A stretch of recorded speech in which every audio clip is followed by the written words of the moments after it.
क्या हो अगर मैं तुम्हें कहूं कि रिवेंज लेना ही in itself is a weak thing, कि जो भी कैरेक्टर्स रिवेंज लेने के लिए या रिवेंज लेने की वजह से बुरे कहलाते हैं या बुरे बनते हैं वो अपने आप में ही वीक कैरेक्टर्स होते हैं। Think about all the negative characters जो भी तुम्हें याद आ सके, और फिर ये सोचो कि क्या उनको बुरा उनके रिवेंज लेने के इंटेंशन ने बनाया था या उनके दिमाग में एक गोल था, एक एम्बिशन था जो उनको पूरा करना था, और उसको पूरा करने के लिए वो बुरा बनने की हद तक भी जाने को तैयार थे। मैं एग्जांपल देता हूँ। सबसे पहले जोकर, किसी से कोई बदला लेने न था, किसी से कोई दुश्मनी नहीं थी। He did all of that just because उसका वो गोल था कि वो पूरे गॉथम सिटी की जो रियलिटी है ना, लोगों की जो सच्चाई है कि कितने ज्यादा क्रूल खुद होते हैं लोग, वो जो रियलिटी है वो सामने लाना चाहता था बैटमैन के। बस this was the only intention. Thanos की बात करें तो उसका इंटेंशन था पूरे यूनिवर्स के अंदर बैलेंस लाना, और उसके लिए वो किसी भी हद तक जाने को तैयार था। और ये दोनों बहुत ही ज्यादा सेलिब्रेटेड विलन्स हैं। इनको कोई रिवेंज नहीं लेना था, इनको कोई बदला नहीं लेना था, इन्होंने कोई कसम नहीं खाई थी कि आपसे ये खत्म हो जाएगा या वो खत्म हो जाएगा ना। But Thor love and thunder के अंदर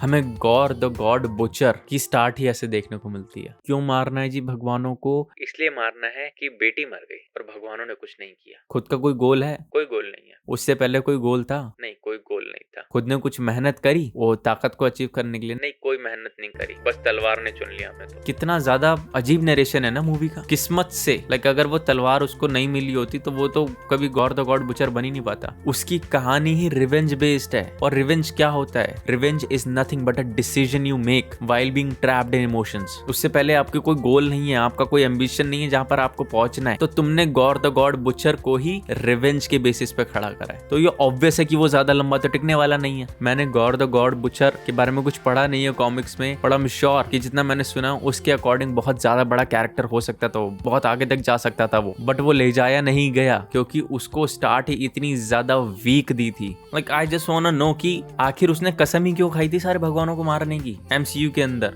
जबकि वो एक सिंपल चीज कर सकता था। वो स्टॉर्म ब्रेकर को लेके वहां पे इन्फिनिटी में जा सकता था और अपनी बेटी की जिंदा होने की ख्वाहिश मांग सकता था, सिंपल। लेकिन उसने कसम खाई कि मैं सारे भगवानों को मारूंगा, जो कि उसने करा भी नहीं। उसने शुरू में कुछ भगवानों को मारा and then his goal was to take that storm breaker, जिससे वो इन्फिनिटी तक जा सके। That's it. कितना ज्यादा कंट्राडिक्शन है कैरेक्टर के मोटिवेशन के अंदर ही, तो वो कैसे इंपैक्ट बना पाएगा ऑडियंस के आगे अपना। और क्लाइमैक्स के अंदर ये और ऐड कर दिया कि नहीं, he was a pure soul, he was a good guy but was forced to become that thing. मन से हर कोई अच्छा होता है। अरे बेकार लॉजिक है बिल्कुल ये, ऐसा कुछ नहीं होता है। There are some people who are just pure evil and those are the character that break walls. ये इमोशनल अप्रोच रख के तुम एक नेगेटिव कैरेक्टर को भी खराब कर रहे हो। थैनोस के मरने पे किसी ने बोला था क्या कि he was a pure soul? उसका कोई बुरा इंटेंशन नहीं था, वो भी एक अच्छा इंसान ही था ना। वो एक अच्छा काम कर रहा था, लेकिन उस अच्छे काम को करने के लिए वो कितनी भी बुराई तक जा सकता था, बिल्कुल। And that is why he became that villain. तुमने जब किसी विलन की रूट्स ही खराब कर दी, उसका मोटिवेशन ही खराब कर दिया, वो किस मोटिव से जा रहा है कुछ भी करने, जब वो ही खराब कर दिया तो कहाँ इंपैक्ट डाल पाएगा वो ऑडियंस पर। God the God butcher was one among those characters, those villains जिसका पोर्ट्रे बहुत सही से किया जाना चाहिए था, जिसके पोर्ट्रे के लिए बहुत ज्यादा वेट कर रहे थे व्यूअर्स कि जब वो होगा तो वो बहुत अच्छे से किया जाए।